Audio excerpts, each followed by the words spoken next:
বন্ধুসকল, boxing day test মেচৰ তৃতীয় দিনাখন নীতিশ কুমাৰ ৰেড্ডী আৰু ৱাশ্বিংটন সুন্দৰে যি ধৰণে বেটিং কৰিলে, ইয়াৰ পৰাই ভাৰতীয় দলে মেচখনত কিছু ঘূৰি আহিব পাৰিছে। আৰু নীতিশ কুমাৰ ৰেড্ডীৰ যিমানেই প্ৰশংসা কৰক সিমানেই কম হ'ব, কিয়নো এই চিচুৱেশ্যনত যি ধৰণে বেটিং কৰিছে নীতিশ কুমাৰ ৰেড্ডীয়ে, সেয়া আউটষ্টেণ্ডিং নক আছিলে। কিয়নো য'ত টপ অৰ্ডাৰ বেটাৰসকলে ওপৰ জুপুৰি ব্যৰ্থ আছিলে, কেৱল মাত্ৰ জয়ছপালে কিছু আশা জগাই তুলিছিল। ইয়াৰ পিছত কোনো এজন বেটাৰে যে যি এটা ৰান স্ক'ৰ কৰাৰ দৃঢ়তা, সেই দৃঢ়তা দেখুৱাব পৰা নাছিল। তেনে ক্ষেত্ৰত নীতিশ কুমাৰ ৰেড্ডী আৰু ৱাশ্বিংটন সুন্দৰে দুয়ো মিলি যি এটা দীঘলীয়া পাৰ্টনাৰশ্বিপ কৰিছিল, এই পাৰ্টনাৰশ্বিপৰ মূলতেই ভাৰতীয় দলে এটা সবল স্থিতিত আহিব পাৰিছে। আৰু দুয়ো মিলি 127 ৰানৰ যি এটা জুটি গঢ়ি তুলিছিল, এই জুটিৰ ফলতে ভাৰতীয় দলে দিনৰ শেষলৈকে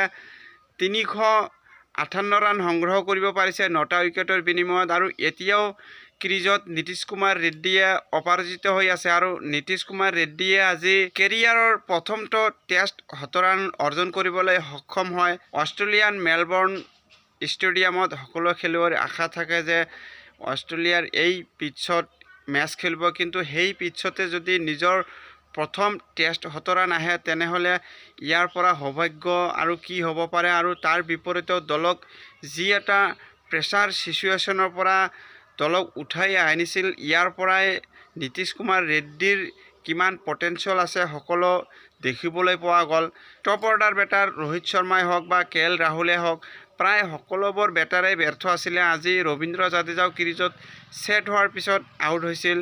তাৰোপৰি যোৱাকালিলৈ KL ৰাহুলেও ছেট হোৱাৰ পিছত ক্ৰিজত ৰান কৰাৰ যি এটা সুযোগ আছিল, সেই সুযোগ হাতছাৰা কৰি আউট হৈছিল। তাৰোপৰি বিৰাট কোহলিও ঠিক একেধৰণেই আউট হৈছিল। আৰু আজি ঋষভ পান্তেও যি ধৰণৰ বেয়া শ্বট খেলি আউট হৈছিল, ইয়াৰ পৰাই সকলো দায়িত্বভাৰ যেন নীতিশ কুমাৰ ৰেড্ডীৰ ওপৰত আছিল। আৰু নীতিশ কুমাৰ ৰেড্ডীক কেৱল মাত্ৰ যি এটা সহায় বা সহযোগিতাৰ প্ৰয়োজন আছিল, এই ভূমিকাত ৱাশ্বিংটন সুন্দৰৰ কথাও ক'ব লাগিব। ৱাশ্বিংটন সুন্দৰে নীতিশ কুমাৰ ৰেড্ডীক যে সহযোগ আগবঢ়াব লাগিছিল, সেই মৰ্মে এফালৰ পৰা যি ধৰণে থিয় হৈ আছিলে ৱাশ্বিংটন সুন্দৰে, যাৰ কাৰণে নীতিশ কুমাৰ ৰেড্ডীয়ে এই শতকীয় ইনিংছ উপহাৰ দিব পাৰিলে। নীতিশ কুমাৰ ৰেড্ডীৰ লগতে ৱাশ্বিংটন সুন্দৰেও নিজৰ অৰ্ধশত ৰান কৰিবলৈ সক্ষম হয়। ৱাশ্বিংটন সুন্দৰে 50 ৰান কৰি আউট হৈছিল যদিও ইয়াৰ পূৰ্বেই নীতিশ কুমাৰ ৰেড্ডীৰ লগত যি ধৰণৰ সহযোগ আগবঢ়াইছিল, বিশেষকৈ নিজৰ 50 ৰানত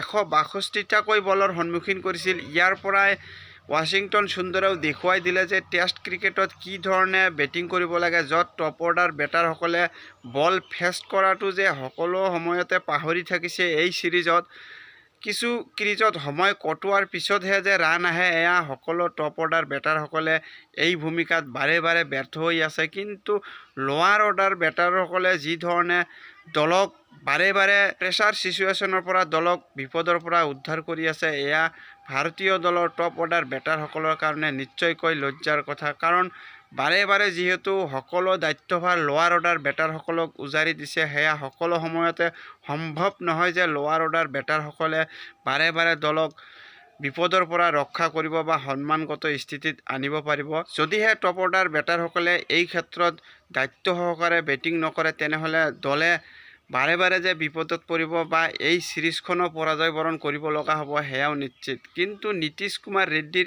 এই ইনিংছৰ জৰিয়তে ভাৰতীয় দলে আজি ফ'ল' অন বচাবলৈ সক্ষম হ'ল।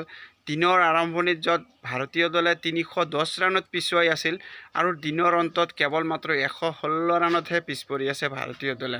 য'ত ফ'ল' অনৰ যি এটা ভয় আছিল, তেনে ক্ষেত্ৰত যি ধৰণে কোনো প্ৰেছাৰ নলোৱাকৈ বেটিং কৰিছিল নীতিশ কুমাৰ ৰেড্ডীয়ে, ইয়াৰ পৰাই ছিনিয়ৰ খেলুৱৈসকলে শিকিব লগা আছে। আৰু যদিহে ছিনিয়ৰ খেলুৱৈসকলে দায়িত্ব সহকাৰে কিছু বেটিং কৰিলেহেঁতেন, তেনেহ'লে হয়তো বা এই ছিৰিজত ভাৰতীয় দলে আজি আগবাঢ়ি থাকিলেহেঁতেন।